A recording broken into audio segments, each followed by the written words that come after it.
سابق وزیر اعظم نواز شریف نے مسلم لیگ نواز کی سینٹرل ایگزیکٹو کمیٹی سے بات کرتے ہوئے ایک مرتبہ پھر ایک دھواں دھار تقریر کر ڈالی ہے، جہاں نیب کی طرف سے مسلم لیگ نواز اور اپوزیشن کے دیگر ممبران پر دباؤ بڑھایا جا رہا ہے، وہیں مسلم لیگ نواز کے سربراہ نواز شریف اور ان کی بیٹی مریم نواز بھی اپنے تند و تیز بیانات اور خطبات سے حکومت اور ریاستی اداروں کو دباؤ میں لانے کی بھرپور کوشش کر رہے ہیں۔ گزشتہ تقریر میں نواز شریف نے پاکستان کی 70 سالہ تاریخ پر اپنا نقطہ نظر بیان کیا تھا۔ اس میں انہوں نے حالیہ دنوں میں سامنے آنے والا lieutenant general retired Asim Saleem Bajwa کا کیس بھی اٹھایا تھا، جس کے مطابق ان کے خاندان کے پاکستان اور بیرون ملک کروڑوں ڈالر کے اثاثہ جات ہیں۔ اس تقریر میں انہوں نے عاصم باجوہ پر 2018 میں بلوچستان میں مسلم لیگ نون کی حکومت الٹنے کا الزام بھی لگایا تھا۔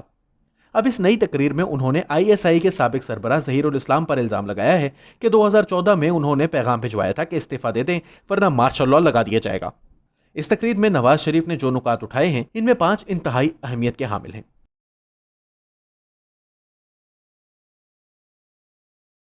نواز شریف نے اپنی تقریر میں عمران خان کو ایک پاگل آدمی قرار دے دیا۔ انہوں نے کہا کہ عمران خان کو لانے والے پچھتا رہے ہوں گے، لیکن انہیں اس کا جواب دینا پڑے گا۔ تو اگر آج اس قوم نے کھڑے ہونے کا فیصلہ کر لیا تو آپ یہ کہیں نوٹ کر لیں میری بات کہ انشاءاللہ تعالی تبدیلی سالوں میں نہیں، چند مہینوں میں اور چند ہفتوں میں انشاءاللہ اس ملک کے اندر آئے گی، اور ضرور آئے گی۔ یہ اپنا جو ہے وہ اس بندے کو لے آئے ہیں سلیکٹڈ وزیر اعظم کو، تو سلیکٹڈ وزیر اعظم جو ہے وہ حق تو آپ کا تھا، لے اس کو آئے ہیں، نااہل آدمی ہے، آتا جاتا کچھ نہیں ہے، پاگل ہے، اور اس کو پتہ ہی نہیں ہے حکومت سازی، حکومت کرنا کس کو کہتے ہیں، حکومت چلانا کس کو کہتے ہیں، اور اس بندے کو تو کوئی اس شعور ہی نہیں ہے، تو خالی ہے اس کا ذہن۔ تو اس بندے کو لے آئے ہیں، اور اب پچھتا تو رہے ہوں گے کہ لائے بھی تو ہم کس بندے کو لے کے آئے ہیں، لیکن اب آپ لائیں، آپ ہی کو جواب دینا ہوگا۔ اس بندے کو آپ نے جو ہے نا مسلط کر دیا اس قوم کے سر پر، تو قصوروار تو سب سے بڑے آپ ہیں۔ تو یہ بندہ تو قصوروار ہے ہی ہے، لیکن اس سے بڑے قصوروار آپ ہیں، اور آپ کو یہ جواب دینا ہوگا، اور ہم جواب لیں گے، ہم ضرور لیں گے جواب۔ یہ میرا خیال ہے کہ یہ ہماری جو پی ڈی ایم ہے اس کا یہ فیصلہ ہے، اور اس فیصلے کو ہم نے امپلیمنٹ کرنا ہے انشاءاللہ۔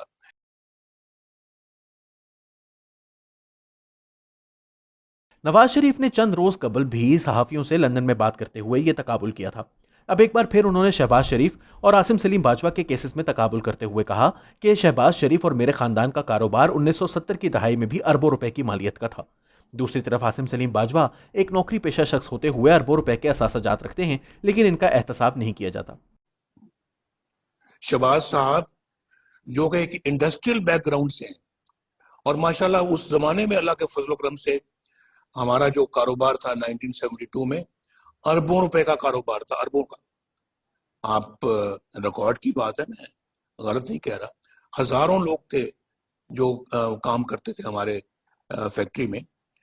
تو اس کو تو آپ نے پکڑ لیا کہ آپ کے ذرائع جو ہیں وہ میچ نہیں کرتے، آپ کے جو ہیں وہ اس سے آپ کے اخراجات سورسز سے میچ نہیں کرتے۔ تو بھائی مجھے تو سمجھ نہیں آتی کہ کیوں نہیں میچ کرتے۔ تو آپ نے عاصم سلیم باجوہ، جنرل عاصم سلیم باجوہ، اس کو تو آپ نے پکڑا ہی نہیں، پکڑا آپ نے شہباز شریف کو لیا ہے۔ پکڑنا تو اس کو چاہیے تھا آپ کو، جس نے پچھلے 15-20 سالوں میں پتہ نہیں کہاں سے ریسورسز کروڑوں روپے اربوں روپے کے اثاثے بنا لیے ہیں آپ، اور وہ بھی ملک سے باہر بنائے ہیں آپ نے اثاثے، پکڑے گئے ہیں۔ اور اس پہ تو یہ وزیر اعظم جو سو کالڈ وزیر اعظم ہے، اس کا استعفیٰ بھی ایکسیپٹ کرنے کے لیے تیار نہیں ہے، اور اس کو کلین چٹ دے دیے، سرٹیفکیٹ دے دیا ہے، جیسے کہ انہوں نے عمران خان صاحب نے جو ہے وہ جو ثاقب نثار صاحب سے کلین چٹ حاصل کی تھی، اس کو بھی کلین چٹ دے دیے۔ میں بنی غالہ کی بات کروں، اور اس کو انہوں نے عاصم سلیم باجوہ کو کلین چٹ دی ہے کہ آپ جی بہت محترم ہیں, آپ تو بالکل صحیح ہیں, دیانتدار ہیں, بہت اچھے ہیں, لیں بیٹھیں آپ نہیں باہر جا سکتے, آپ نہیں چھوڑ سکتے, اور شہباز صاحب کو پکڑ کے اندر کر دیا ہے. ماضی میں بھی مختلف لوگوں کی جانب سے بغیر کوئی نام لیے یہ دعویٰ سامنے آیا ہے، لیکن اب پہلی مرتبہ خود نواز شریف نے انکشاف کیا ہے کہ 2014 دھرنے کے دوران انہیں اس وقت کے آئی ایس آئی سربراہ ظہیر الاسلام نے پیغام بھجوایا تھا کہ وہ استعفیٰ دے دے ورنہ مارشل لا لگا دیا جائے گا۔ انہوں نے حال ہی میں عبدالغفور حیدری کے بیان پر بھی بات چیت کی، جس میں جمعیت علماء اسلام فے کے لیڈر نے دعویٰ کیا تھا کہ army chief general Qamar Javed Bajwa نے انہیں ملاقات میں کہا کہ ہم جو کچھ نواز شریف کے خلاف کر رہے ہیں اس میں مداخلت نہ کریں۔ وہ آپ کی اپنا جو ڈی جی آئی سے ہی تھے ظہیر الاسلام صاحب، انہوں نے کیا کیا آپ کو تو معلوم ہی اچھی طرح سے کہ انہوں نے جناب کہا کہ جی نواز شریف صاحب آپ استعفیٰ دے دیں، پیغام بھیجا اور آپ گھر چلے جائیں۔ اور یہ دھرنوں کے دوران کی بات ہے، دھرنوں کی اس پیریڈ کی بات ہے کہ جی I should step down and go home. تو یہ مجھے بتائیں یہ صحیح ہے؟ مجھے آ کے یہ پیغام ملتا ہے in the middle of the night, تو اور ساتھ میں یہ بھی کہ جی اگر آپ نہیں کریں گے تو پھر نتائج بھگتنے پڑیں گے، ماشاء اللہ بھی لگ جائے گا۔ تو میں نے کہا کہ اچھا بھی جو ہونا ہے وہ ہو جائے، آپ نے جو کرنا ہے وہ کر لیں، لیکن میں اس طرح سے سٹیپ ڈاؤن کرنے والا نہیں ہوں، میں استعفیٰ نہیں دوں گا۔ تو مجھے آپ بتائیے، ذرا سوچے کہ پھر یہ کیا، یہ سب صحیح؟ اور پھر اس معاملے میں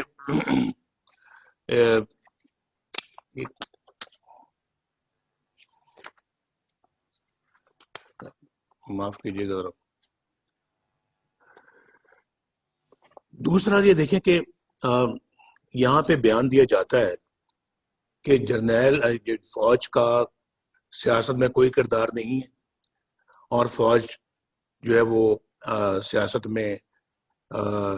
کوئی حصہ نہیں لیتی، تو کوئی مداخلت نہیں کرتی۔ تو پھر مولانا غفور حیدری صاحب نے جو کہا کہ مجھے جنرل باجوہ نے بلایا، چیف آف آرمی سٹاف نے مجھے بلایا اور مجھے کہا کہ جی آپ یہ دھرنا بند کریں،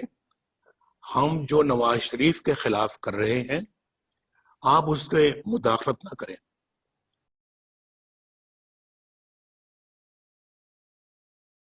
سابق وزیر اعظم نے کہا کہ آج اسمبلی بھی آزاد نہیں ہے، پارلیمنٹ کو کوئی اور چلا رہا ہے۔ میرے ساتھی بتاتے ہیں کہ یہ ایجنڈا کہیں اور سے آتا ہے اور بتایا جاتا ہے کہ آج اس معاملے پر قانون سازی ہوگی۔ انہوں نے اس موقع پر صحافی آصف بشیر چودھری کی تعریف بھی کی، جنہوں نے بشیر جج کے کمرے سے نکلتے ہوئے کرنل کی ویڈیو بنا لی تھی۔ آج تو ہم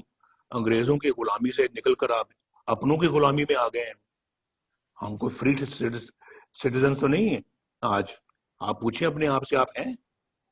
پوچھیں، ذرا پوچھ کے دیکھیں آپ، جس پارلیمنٹ کے ممبر ہم بنے ہوئے ہیں وہ پارلیمنٹ کتنی خود مختار ہے۔ مجھے لوگوں سے پتہ لگتا رہتا ہے کہ وہاں اس پارلیمنٹ کو کوئی اور چلا رہا ہے، وہاں پھر جو ہے نا وہ دوسرے لوگ ہیں جو آ کے یہ ڈائریکشنز دیتے ہیں کہ جناب آج ایجنڈا یہ ہوگا اور آج اس بل پہ